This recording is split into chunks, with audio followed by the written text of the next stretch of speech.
Students, welcome to learn with AB. तो आज हम स्टार्ट करने वाले 10th स्टैंडर्ड का 5th चैप्टर है प्रोबेबिलिटी। तो आखिर प्रोबेबिलिटी होती क्या है, तो पहले समझते हैं प्रोबेबिलिटी क्या है। तो हम प्रोबेबिलिटी को ऐसे डिफाइन कर सकते हैं, पॉसिबिलिटी ऑफ फ्यूचर। मतलब जो पॉसिबिलिटी है, प्रोबेबिलिटी मतलब पॉसिबिलिटी, आखिर पॉसिबिलिटी क्या होने वाली है। तो अगर एग्जांपल के तौर पे समझते हैं, मैंने एक कॉइन टॉस किया तो एक तो हेड्स आएगा या फिर टेल्स आएगा, दोनों तो आ नहीं सकते एक बार। तो पॉसिबिलिटी क्या है, हेड्स आएगा या फिर टेल्स आएगा। तो यही हम देखने वाले इस चैप्टर में, जिसका नाम है प्रोबेबिलिटी। तो सम्स को सॉल्व करते करते इसे ठीक से समझते, तो पहले एक से हमारी 5.1 स्टार्ट कर देते। जैसे कि आप 5.1 के फर्स्ट क्वेश्चन में देख सकते हो कि how many possibility are there in each of the following. हमें पॉसिबिलिटी कितनी है ये हमें ढूंढना है। तो पहला क्वेश्चन क्या कहता है, Vanita knows the following sites in Maharashtra, she is planning to visit one of them in the summer vacation. Maharashtra में उसे कुछ जगह पता है, वो वहां पे घूमने जाना चाहती है। तो वो प्लेसेस कौन से वो भी देखते हैं, अजंठा, महाबळेश्वर, लोणार सरोवर, ताडोबा, अंबोली, रायगढ़, माथेरान, आनंदवन। ये प्लेसेस वनिता को पता है। तो वनिता इसमें से किसी प्लेस पे घूमने जाना चाहती है। तो प्लेसेस हमें यहाँ पे कितने दिए गए, 8। वो इन्हीं में से किसी प्लेस के ऊपर जाएगी। मतलब उसके पास कितनी पॉसिबिलिटीज है, 8 पॉसिबिलिटीज है ट्रिप पे जाने के लिए। अभी सेकंड क्वेश्चन की तरफ जाते हैं। सेकंड क्वेश्चन क्या कहता है, any day in a week की सिलेक्टेड रैंडमली। अभी एक वीक में कितने डेज होते हैं, 7 डेज होते हैं। गिन के देखते हैं, Monday, Tuesday, Wednesday, Thursday, Friday, Saturday और संडे। तो 7 दिन है। रैंडमली मैंने किसी भी डे को सिलेक्ट किया तो वो कुछ भी आ सकता है। तो मेरे पॉसिबिलिटी कितनी हुए, 7 हुए। तो इसी तरह से क्वेश्चन को आगे इस तरह से हम अगले क्वेश्चन भी सॉल्व करते हैं। थर्ड क्वेश्चन कहता है, select card from the pack of 52 cards. Cards कितने हैं, 52 है। रैंडमली किसी भी कार्ड को मैंने निकाला तो मेरे पास पॉसिबिलिटी कितनी है, 52 पॉसिबिलिटी है। तो थर्ड क्वेश्चन का मेरा आंसर 52। ये क्वेश्चन बहुत ज्यादा इजी है। मैंने बिना बोर्ड का यूज किया आपको ये बता दिए। आप अभी अपने हिसाब से कोई आंसर्स लिख सकते हो। अभी बढ़ते हैं हमारे 5.2 की तरफ। ये चैप्टर बहुत ज्यादा इजी है, बहुत ज्यादा इंटरेस्टिंग है। तो इसे ठीक से एकदम हमें थॉरली प्रिपेयर करना है। कोई नींद से भी आपको उठाए और प्रोबेबिलिटी का क्वेश्चन करे तो आपको पता होना चाहिए, तो आपको उसका आंसर पता होना चाहिए। तो बढ़ते हैं अभी 5.2 की तरफ। हमने 5.1 देखा, वो बहुत ज्यादा इजी था। अभी बढ़ते हैं 5.2 की तरफ। तो मैं लिख लेता हूं यहाँ पे 5.2। पहला क्वेश्चन क्या है वो देखते हैं। तो पहला क्वेश्चन क्या कहता है, for each following experiment right the sample space and number of sample points, मतलब n ऑफ s। हमें पहले सैंपल लिखना है और सैंपल कितने होने वाले वो भी लिखना है। तो चलिए आगे बढ़ते हैं। तो पहला हमारा क्वेश्चन क्या कहता है, अ coin and dice is throne simultaneously. मतलब मेरे पास एक कॉइन है जिसे मैं टॉस करने वाला और एक डाइस है। डाइस पता है क्या होता है, जिसका इस्तेमाल हम स्नेक और लैडर गेम में करते हैं। 1 to 6 लिखा हुआ होता है। मैं ऊपर उछल तो कौन सा नंबर आने वाला मुझे पता नहीं होता। यहाँ पे मैं वो भी उछलने वाला और एक कॉइन उछलने वाला हूँ। जब मैं कॉइन उछलूंगा तो मेरे पास क्या आ सकता है, हेड्स और टेल्स। और जब मैं डाइस उछलूंगा तब मेरे पास इनमें से कोई भी एक नंबर आ सकता है। तो दोनों एक साथ उठाए तो क्या हो सकता है वो मैं लिख लेता हूं। तो पहले मैं लिख लेता हूं, मेरे पास सैंपल स्पेस क्या होने वाला है, तो s is equal to heads आ सकता है, मतलब हेड्स आ गया और डाइस पे 1 आ गया। फिर से हेड आ गया, डाइस पे 2 आ गया। हेड आ गया, डाइस पे 3 आ गया। हेड्स आ गया, 5 आ गया। ऐसे करके मुझे 6 तक आ सकते हैं। या फिर टेल्स आ सकता है, 1 आ गया, टेल्स पे 2 आ गया, टेल्स और 3 आ गया, टेल्स और 4 आ गया, टेल्स और 5 आ गया और टेल्स और 6 आ गया। तो ये थे मेरे सैंपल स्पेसेस जो मुझे आंसर मिल सकते हैं।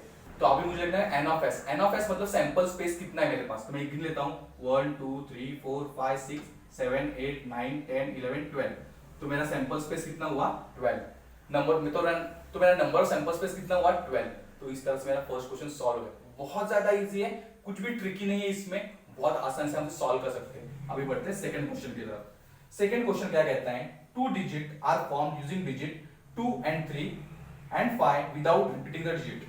मतलब 2 और 3 और 5 ऐसे 3 डिजिट है, इनसे 2 डिजिट नंबर बनता है, लेकिन हमें रिपीट नहीं करना है किसी डिजिट को। मेरे पास कौन से नंबर आ सकते हैं मैं लिख लेता हूं, s इज इक्वल टू 23 25 32 35 52 और 53। ये मेरे पास नंबर आ सकते हैं। डबल डिजिट नंबर बनाए लेकिन कहीं पे रिपीटेशन नहीं किया। तो मेरे पास आ गया 23 25 32 35 52 और 53। अब मेरा एन ऑफ एस कितना आने वाला है, 1 2 3 4 6। इस तरह से सेकंड क्वेश्चन भी सॉल्व हो गया। अभी बढ़ते हैं थर्ड क्वेश्चन की तरफ। तो यहाँ पे थर्ड क्वेश्चन क्या दिया गया है, in the month of March 2019 find the days on which the date is multiple of 5।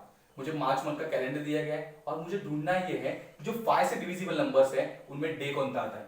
तो यह फर्स्ट हो गया 5, दूसरा हो गया 10, फिर 15, फिर 20, फिर 25 और एक 30। तो इन दिन से मुझे ढूंढना है। तो पहले मैं लिखूंगा, तो मैं पहले लिखूंगा 5 ऑफ मार्च को क्या है, 5 ऑफ मार्च को क्या डे है, मंडे।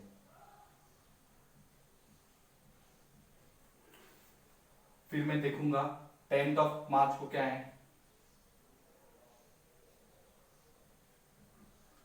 सैटरडे, वो मैं लिख लेता हूं। इसी तरह से मैं आगे भी लिखूंगा। 15 ऑफ मार्च को क्या आता है, थर्सडे आ जाता है। फिर 20 मार्च को क्या आता है, ट्यूसडे आ जाता है। फिर 30 मार्च को क्या आता है, फ्राइडे आ जाता है। इसी तरह से मैं आगे लिखूंगा और इस तरह से मेरा थर्ड क्वेश्चन भी सॉल्व हो जाएगा। बहुत ही ज्यादा सिंपल है, प्रोबेबिलिटी है चैप्टर। और ऐसे डेट्स कितने मुझे मिले, 1 2 3 4 5 6। तो मेरा एन ऑफ एस कितना आने वाला है, 6। तो इसी तरह से मेरा क्वेश्चन ये सॉल्व हो जाएगा। जहां पे फोर्थ क्वेश्चन क्या कहता है, form a road safety committee of 2 from 2 boys and 2 girls and complete the following activity. तो मुझे यहाँ पे रोड सेफ्टी कमिटी एक बनानी है, उसमें मेरे पास 2 गर्ल्स है, 2 बॉयज है और 2-2 के ग्रुप बनाने हैं। तो पहले बॉयज का ग्रुप क्या होने वाला है मेरा, उन्होंने दिया हुआ है B1 और B2, और गर्ल्स का क्या होने वाला है, G1 G2।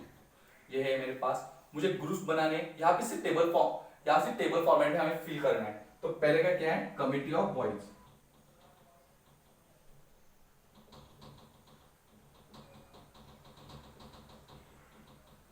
जब बॉयज की कमिटी होगी तो क्या होगा, B1 एंड B2, क्योंकि सिर्फ बॉयज की कमिटी है। जब गर्ल्स की कमिटी होगी तब क्या होगा, G1 और G2। ये हो गए। फिर उन्होंने क्या कहा है, committee of 1 boy and 1 girl, 1 boy and 1 girl. तो यहां पे कौन सी कमिटी होगी, B1 और G1, ये हो गई।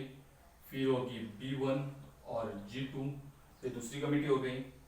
ये हो गई B2 और G1 और एक G2, और दूसरी कमिटी होगी B2 और G2 की। तो इस तरह से 4 कमिटीज बन सकती है और टोटल कितनी कमिटीज बनी, 6। उन्हें मैं एक साथ लिख लेता हूं, S is equal to B1 B2 G1 G2 B1 G1 B1 G2 B2 G1 और B2 G2। इस तरह से 1 2 3 4 5 6 कमिटीज मेरी बन गई। So number of sample space is equal to 6। इस तरह से हम इजीली इस क्वेश्चन को सॉल्व कर सकते हैं। बहुत ही ज्यादा इजी, फिर से मैं बता रहा हूँ, बहुत ज्यादा इजी चैप्टर है, आप आराम से सॉल्व कर पाओगे। लेकिन सिर्फ चीज ये है, आपको प्रैक्टिस करनी जरूरी है इससे।